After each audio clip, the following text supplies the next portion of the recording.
سینوهه 40 برخه. په تبس کې بوږنوونکی جنګ او زما د دوستانو مړینه.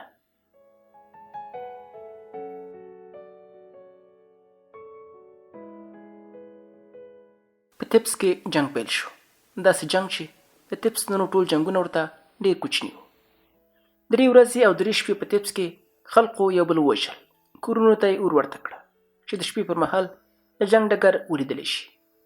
تورپوستو عسکرو او د شیردن سپایانو هم کورونه وسوځول.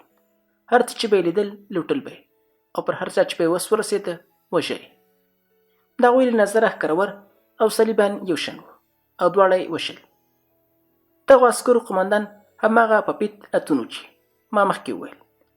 دا مون د معبد په مخ کې د قوچانو په واټ کې خلک قتل عام کړه او د نیوخ د اتون سخت پیروي و. خو په دې وخت کې خپل نوم بدل کړی و او پر ځان د پپیت امون نوم ایښی و. امي دغه کس د شیردن او تورپوستو سپایانو د قمندانۍ لپاره غوره کړی و، ځکه چې فکر یې کوو د فرعون تر ټولو تکړه سپی دی. په کومه ورځ چې جنګ پیل شو زه د تمساح لکۍ میخانه کې وم. هلته مې د پخوانیو مریانو او نوکرانو د ټپونو علاج کو او هغوی به په زړورتیا سره جنګېدل. مریت په دې شپو ورځو کې د پټیو او ټوکرانو د برابرولو مسؤلیت په غاړه اخیستی و. حتی زما او کاپتا جامې د پټیو د جوړولو لپاره شکولې وې. کوچني تاحود هم هغو ټپیانو ته اوبه ورکول چې تږي به وو او پر لارې به نشو تللی. 3 ورځ جنګ د تبس بندري سیمې او د بېوزلو محلې ته راغی. تورپوستي عسکر او د شیردن سپایان چې د جنګ لپاره روزل شوي وو د خلقو په وژلو سره د بېوزلو د سیمې په کوڅو کې وینې وبهولې. ښکېلو غاړو بندیان نه منل او که څوک تسلیم شوی سمدستي وژل کېده. مریان او جوالان چې پوهېدل که تسلیم شي وژل کېږي، نو تر روسۍ سلګۍ جنګ کوو. پر 3 ورځ د مریانو او نوکرانو مشرانو د شرابو او د اوربشو د اوبو د څښلو او ډوډۍ لپاره میخانې ته راغله. ما ته یې وویل سینوهه ته دلته بېځایه د ټپیانو د معالجې لپاره زیار باسې، ځکه ټول دغه زخمیان چې تا یې ټپونه ورتړلي دي د ښکرولو له لوري وژل کېږي. که ته لیوالی چې په بندري محله کې پټ شي نو هلته ستا د پټېدا لپاره یو ځای شته او څوک به پوه نه شي چې ته پکې پټ یې. ومې ویل زه د فرعون ډاکټر یم او څوک دا جرأت نه لري چې د سلطنتي ډاکټر لوري ته لاس اوږد کړي. کله چې پخوانیو مریانو او پنډیانو دغه خبره واورېدله ویې خندل، د اوربشو اوبه او شراب یې وڅښل او د جنګ لپاره له میخانې څخه ووتل. پر همدې ورځ کاپتا ماته نږدې شو او ویې ویل سینوهه ستا کور د بېوزلو په محله کې سوځي او ښکرور ستا د نوکرې موتي خېټه هم ورڅرلې چې غوښتلې ستا د کور دفاع وکړي. اوس هغه وخت راغلی چې جامې بدلې کړې او د سلطنتي طبابت جامې واغوندې چې کاهنان او افسران تا د فرعون د ډاکټر په جامو او نښان کې وګوري، ستا احترام وکړي او ودې نه وژني. مریت په زاریو سره زما لاس ونیو. ویې ویل سینوهه همدغه کار وکړه چې کاپتا وایي. که د ځان ساتلو لپاره دا کار نه کوې زما او د کوچني تاحود ژوند وساته. له 3 ورځو راهیسې زه نه امید شوی. د شرابو او محرکو درملو په وسیله مې ځان ویښ ساته چې د ټپیانو علاج وکړی شم.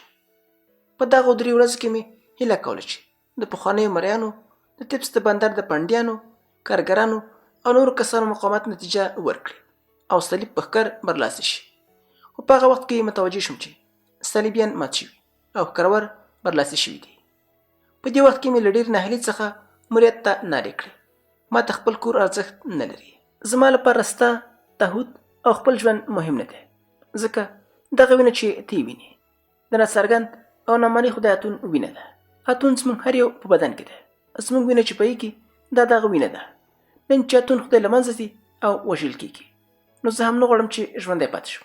که په دې وخت کې ما غوښتی هم ویل خو د تېښتې وخت مې نه درلود، ځکه یو شمېر تورپوستي عسکر او د شیردن سپایان د امون د یو سرخیلي او غوړمخ کاهن په قمندانۍ د میخانې دروازې ته رسېدلي وو او د میخانې دروازه یې راخلاصه کړه. کاهن چې د شیردن او تورپوستو عسکرو قمندان وو ویې ویل دلته د اتون یو لوی پټنځای دی او ټول صلیبي زخمیان هم دلته دي. باید په توره نیزه او اور سره دغه ځای له اتونه پاک کړو. دلته څوک ژوندی مه پرېږدئ. هغوی زما په مخکې ټول هغه زخمیان ووژل چې ما معالجې کړي وو. تورپوست او د شیردن سپایانو ټوپونه وکړل او په دواړو پښو به یې د زخمیانو په خېټه کې ځان واچو او د ټپیانو له تړل شویو ټپونو وینې دارې وکړلې. زما د سترګو په مخ کې یو تورپوستی عسکر د ګورس په یو ګزار سره د کوچني تهوت ماغزه باد باد کړل.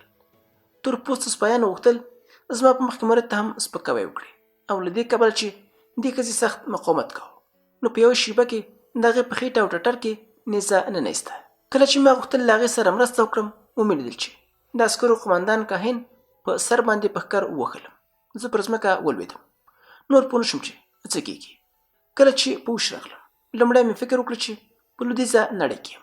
بیا مې هغه کوڅه وپېژنده چې د تمساح لکۍ میخانه پکې وه. ومې لیدل چې میخانه په اور کې سوځي او د اور لمبې ترې پورته شوي دي. خو د میخانې په مخ کې کاپتا تور پوست او د شیرین سپیانو ته شراب او د اوربشو اوبه ورکوي.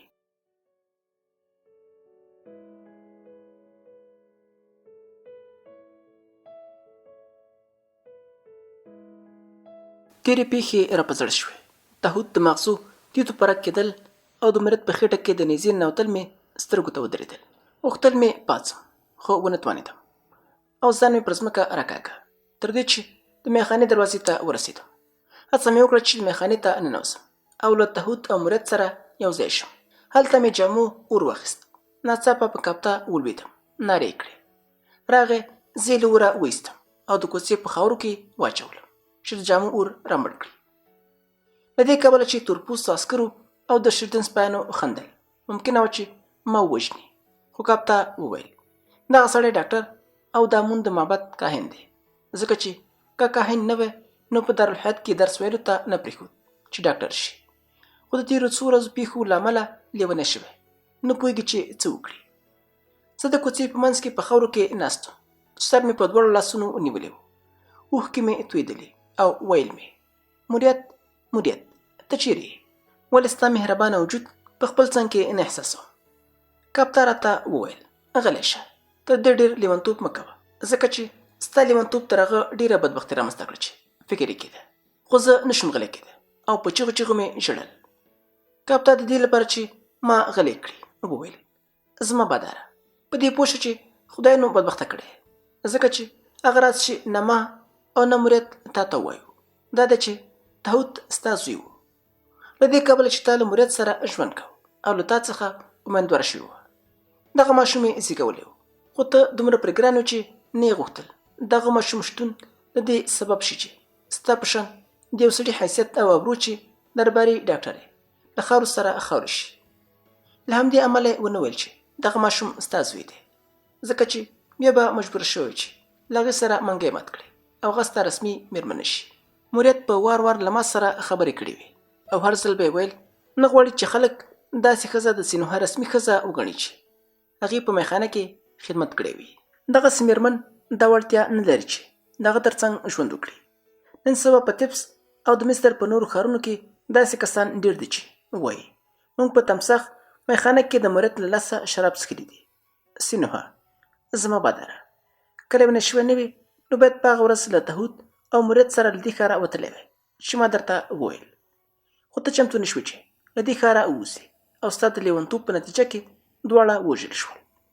له دغو خبرو وروسته زه غلی شوم. یوه شېبه مې ورته وکتل. ومې ویل ته رښتیا وایې؟ خو وروسته پوه شوم چې دغه پوښتنه بې ځایه ده، ځکه چې که کاپتا رښتیا وایي یا دروغ، خو هغه دوه کسان اوس مړ شوي دي. ما احساس وکړ چې کاپتا رښتیا وایي، ځکه چې مرید هم راته ویلي و داسې یو راز شته چې ویلی نه شي او ښایي همدا راز و. له دې خبرې وروسته مې ونه ژړل، ځکه چې زما روح، اوښکې او سترګې لکه ډبرې داسې شوي وو او ژړلی مې نه شو. خو بې فکره هم نه شو پاتې کېدی او کتل مې چې د تمساح لکۍ میخانه سوځېږي او د اور لمبې غړغړانده دي. د مړو د سوځېدا بوی ترې لټېده او زما د ګرانې مېرمنې مرید او زما د زوی تهوت مړي هم په دې میخانه کې سوځېدل. کله چې به راپه زړه شول چې زما د زوی مړی د مریانو او د بندر د پنډیانو د مړو تر څنګ سوځي او ایرې کېږي، نږدې و چې لیونی شم، ځکه چې تهوت زما زوی د خدایانو له نسله و، ځکه زه پخپله هم د خدایانو له نسله وم. که زه پوهېده چې تهوت زما زوی دی، ښایي بل کار مې کړی وی، ځکه چې یو پلار د خپل زوی لپاره داسې کارونه کوي چې د ځان لپاره یې نه کوي. خو وخت تېر شوی و. زما د ګران زوی او خور مړي د اور په منځ کې پراته وو.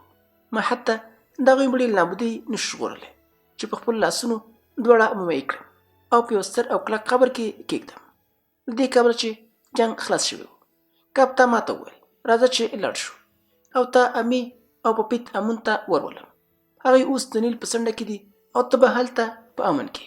کله چې زه هغوی ته ورغلم ومې لیدل چې دواړه د نیل په څنډه کې د بېوزلو په محله کې پر یو تخت ناست دي او صلیبیانو ته سزا ورکوي.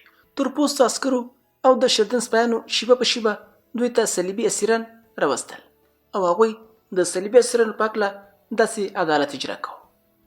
هر صلیبي چې وسله یې درلوده او اسیر کېده سر په سیړۍ پر دیوالونو ځړندېده او د صلیب هر پلوی چې له ټرو شیانو سره نیول کېده لاس او پښې ورتړل او د نیل تمساحګانو ته یې ورچاوه.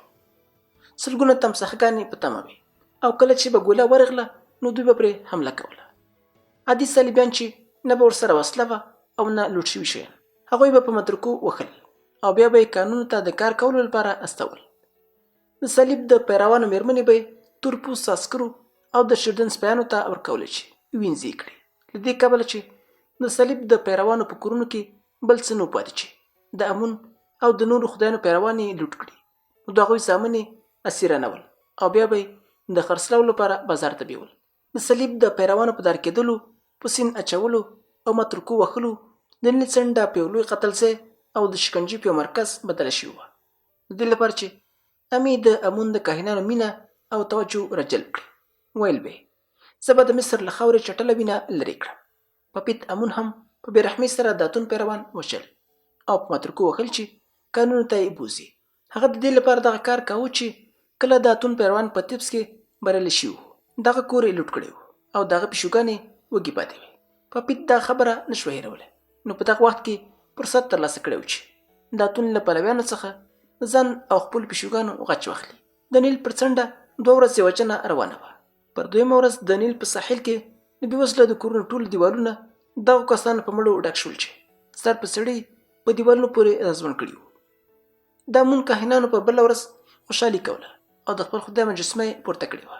د هغه لپاره یې قرباني وکړه او خلقو ته یې په خطاب کې وویل د دې وروسته به په مصر کې قحطي نه وي او څوک به اوښکې توی نه کړي.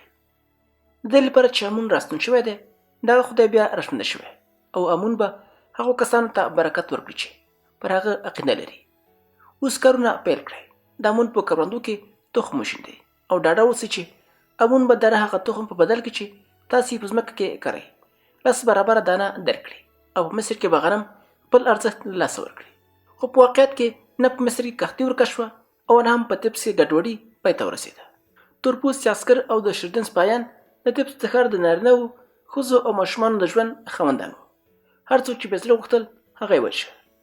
دغه راز له هرې ښځې سره چې د دوی زړه غوښتل تفریح یې کوله او د هغوی زامن به یې خرڅول. عسکرو ځینې کسان هم ووژل چې د امون پیروان او لښکرورو څخه وو، ځکه دوی نه امون پیژنده او نه اتون. د دوی یوازینی هدف د فلزاتو ترلاسه کول او له ښځو سره تفریح کول وو. نه امیر دغه عسکر مخه نیولی شوه نه پپیت امون او د فرعون مامورین خو په تبس ښار کې بیخي بېوسه شوي وو، ځکه چې د امون کاهنانو فرعون له پاچاهۍ څخه څنډې ته کړی او ویل چې هغه دروغجن او ملعون دی. دوی ویل فرعون باید له دې وروسته په مصر حکومت ونه کړي او باید د هغه ځای ناستی تبس ته راشي او د امون په مخ کې رکوع وکړي. نو هغه وخت بیا د مصر فرعون وبلل شي. له دې وروسته چې امون په تبس کې واک ته ورسېد زه بیا هم د یو مودې لپاره هلته پاتې شوم، ځکه د دې ښاره وتل هم ستونزمن و او داسې برېښېده چې د هر ډول فیصلې اراده راڅخه اخیستل شوې وي. زه په لاره تللم او ډوډۍ مې خوړله خو ځان مې نه پېژند او تو پر یو بل کس بدل شوی یم چې زه ورسره بلد نه یم. د افق په ښار کې هم له فرعون احوال نه راته، خو د هغو اوازو په اساس چې تبس ته رارسېدی پوهېدم چې په افق ښار کې هم حالت ناسم دی. امې غوښتل افق ته لاړ شي نو له همدې امله پپیت امون د تبس حکمران وټاکه او له هغه وروسته دی روان شو. تر تګ مخکې ما ته وویل سینوهه ته پوهېږې چې د امون کاهنانو فرعون له قدرته لرې کړی او هغه یې مغلوم کړی دی. نو زه غواړم افق ته لاړ شم چې ورته ووایم نور له پاچاهۍ لاس واخله او مقاومت مه کوه. په دې سفر کې غوره ده چې ته هم له ما سره ولاړ شي، ځکه کله چې زه غواړم اخناتون له سلطنت ته لرې کړم نو ستا په شان یو ډاکټر شتون را سره ډېر ګټور دی. ایا ته له ما سره یو ځای افق ته ځې؟ ومې ویل هو ځم، ځکه چې فکر کوم خدای غواړي ما وازمایي چې زما د صبر کاسه ډکه شي او له دې اړخه مې تر نورو غوره کړي، نو دغه تجربه هم ضرور ده. خو مې پوه نه شو چې زه څه وایم. بیا دواړه د افق ښار په لور روان شول. په همدې وخت کې چې موږ د افق پر لور روان شو، هورمهوب له تانې څخه د افق په لور خوځېدلی و. موږ د دې لپاره چې افق ته لاړ شو د نیل د اوبو له بهیر سره مو یو شان سفر پیل کړ. خو هورمهوب د سیند د اوبو د بهیر په مخالف لوري روان و. زه خبر شوم چې د هورمهوب په لاره کې د ښارونو اوسیدونکو د امون پخواني معبدونه پرانیستي دي او مجسمې بیرته درولې دي. خو هورمهوب نیوکه پرې نه کوله او غوښتل ډېر ژر افق ته ورسېږي. هغه فکر کړی و چې امي غواړي پر ټول مصر کې قدرت ترلاسه کړي او هورمهوب نه غوښتل چې دغه سړی په مصر کې تر ټولو لوی قدرت وي. کله چې موږ افق ته نږدې شو پوه شو چې د افق ښار لکه لعنت شوی ښار داسې دی، ځکه چې دې ښار ته ټولې تلونکې لارې د امون د ښکرورو کاهنانو او پلویانو لوري بند شوي او اجازه یې نه ورکوله چې څوک دې ښار ته ننوځي. هغه کسان چې له افقه وتل په یو شرط اجازه ورکول کېده چې تر ټولو مخکې امون ته قرباني ورکړي او وښیي چې پر امون عقیده لري. ګنې له دې پرته به هغوی په متروکو وهل او کانونو ته یې استول.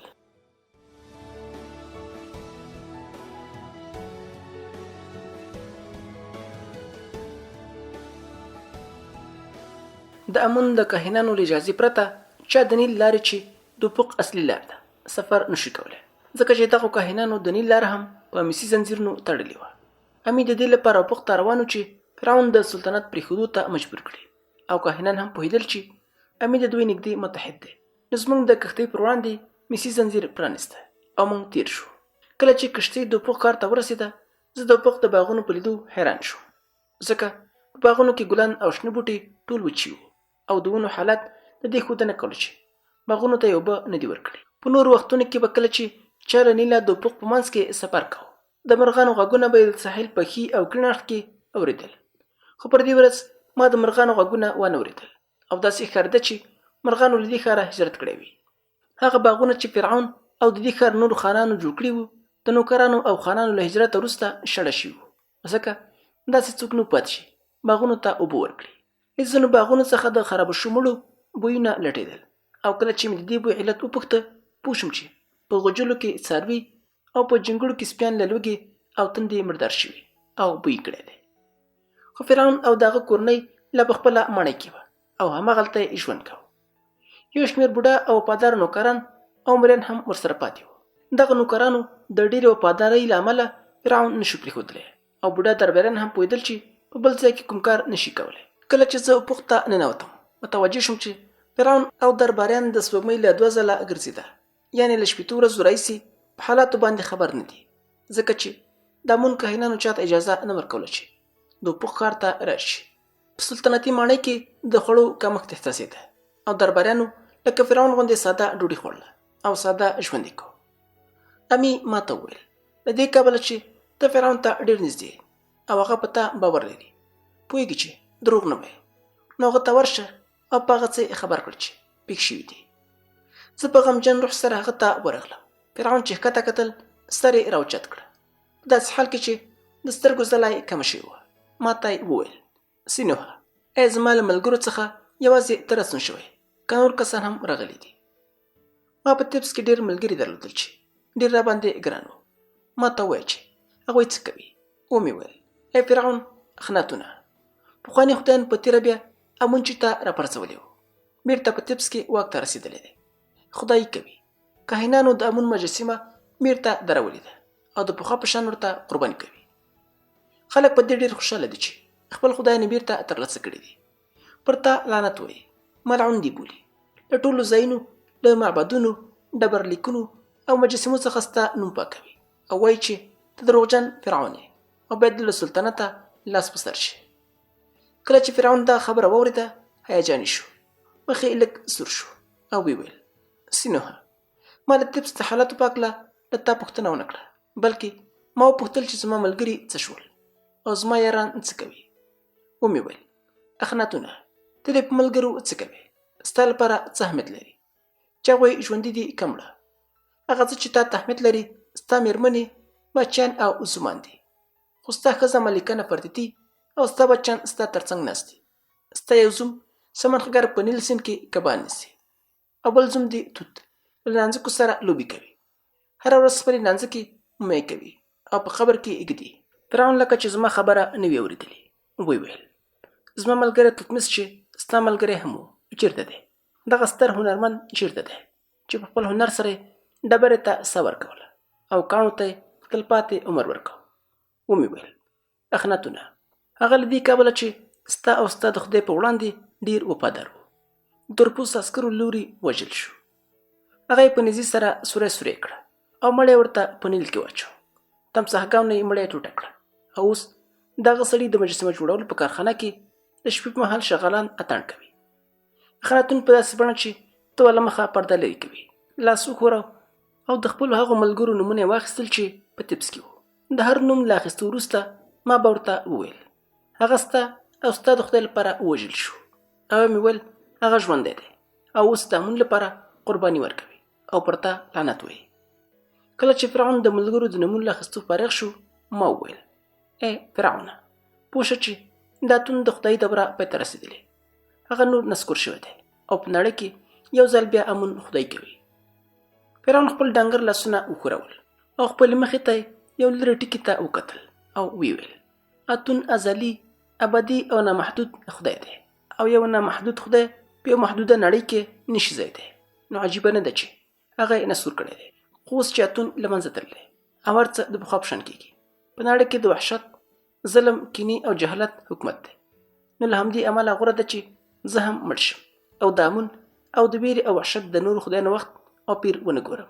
کاشکې ما دې نړۍ ته سترګې نه وې رڼې کړې چې دغه ظلمونه او بدبختۍ وګورم.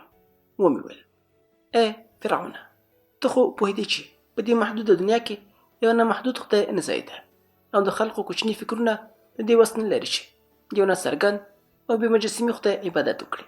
نو ولې دغه خدای رامنځته کړه؟ ولې د هغه په خلقو وپېژنې او ولې دې دومره مینه وبیوله؟ ته خو دلته ناست یې، ستا بچیان یې ستا په وړاندې نه دي وژلي او هغه ښځه چې در باندې ګرانه وي هغه یې ستا په مخ کې سوری کړې نه ده. ته نشي پوهېدی چې ستا خدای خلک څومره بدبخته کړي دي او څومره بې ګناه کسان یې وژلي دي. تا ونه لیدل چې څنګه هغو مېرمنو چې درنې غاړکۍ به یې درلودې خپلو ماشومانو ته د یوې لمړې ډوډۍ لپاره ځانونه په تورپوستو خرڅ کړل. دا تر ټولو نیکمرغه مېرمنې وې ځکه تورپوستو عسکرو بې له دې چې یو ګوله ډوډۍ ورکړي پر نورو ښځو یې تېری کوه. آیا هغه نیکمرغي چې تا غوښتل له دې وروسته د مصر په ملت پیرز وکړي په دې ټولو غمیزو او کړاوونو ارزېدله؟ اخناتونه تا د تپس جنګ ونه لید. ته نه پوهېږې چې ښکارورو کوم جنایتونه کړي دي. خو تر هغه مخکې صلیبیانو هم دغه جنایتونه له ښکارورو سره کړي وو چې د هغوی خدایان یې له منځه وړل. فرضاً که له دغو جنایتونو څخه هغه نړۍ رامنځته شوې چې ستا خدای غوښته او د شتمن او بېوزلي ترمنځ توپیر له منځه تللی وی. خو بیا هم اوس څوک باید د دغو بېګناه کسانو د وژنې مسؤلیت ومني. دغو کسانو د وژنې مسؤلیت چې سوري شول وسوځېدل او ژوندي بدنونه یې تمساحګانو ته واچول شول. ای فرعونه کله چې پوهېدې ستا نه محدود او ناڅرګند خدای په دې دنیا کې نه ځایږي نو ولې دې امر وکړ چې خلک ستا د خدای عبادت وکړي چې دغه غمیزه رامنځته شي؟ فرعون وویل سینوهه که ته ما دومره ظالم او د خلقو کړونکی بولې له ما سره مه ایسارېږه. له دې ځایه لاړ شه چې تر دې زیات زما له کبله په تکلیف نه شي. له دې ځایه لاړ شه چې زه دې څېره ونه وینم ځکه چې د انساني څېرې له لیدو ستړی شوی یم. خو زه د دې پر ځای چې لاړ شم د اخناتون په وړاندې پر ځمکه کېناستم او ومې ویل ای فرعونه زه له تا څخه نه ځم ځکه ښکاري چې زما د برخلیک لوښی لا نه دی ډک شوی. باید تر دې زیات ډک شي. بیا تګ اسانه دی او ټول تللی شي. خو کله ناکله پاتې کېدل همت غواړي. که ما تا ته داسې خبرې کړي چې ته مې رټلی دا زما د باطني درد له امله دي ځکه چې ما په تپس کې خپل زوی او هغه ښځه له لاسه ورکړه چې پر ما ګرانه وه. پر دې سربیره امي او هورمهوب غواړي تا ته راشي او مذاکره وکړي. هورمهوب نیل سیند کې نغارې ووهلې چې میسي زنځیر مات کړي چې د هغه بیړۍ وپوښتنه نوسي. زه تصور کوم چې یو ساعت وروسته به دواړه راشي. فرعون زهرجنه مسکا وکړه. ویې ویل امي د جنایت مجسمه ده او هورمهوب د تورې او نیزې. آیا اتون داسې بدبخته کړی یم چې یوازې دغه دوه تنه ما ته وفادار پاتې دي چې زما پر لور راځي؟ د دې وروسته فرعون خبرې ونه کړې. زه هم غلی شوم تر هغه چې امي او هورمهوب راننوتل. د دې وروسته فرعون خبرې ونه کړې. زه هم غلی شوم تر هغه چې امي او هورمهوب راننوتل. زه د هغو له سرو شویو څېرو څخه پوه شوم چې له یو بل سره یې لانجه کړې وه او په جنجال سره سلطنتي ماڼۍ ته راننوتې دي.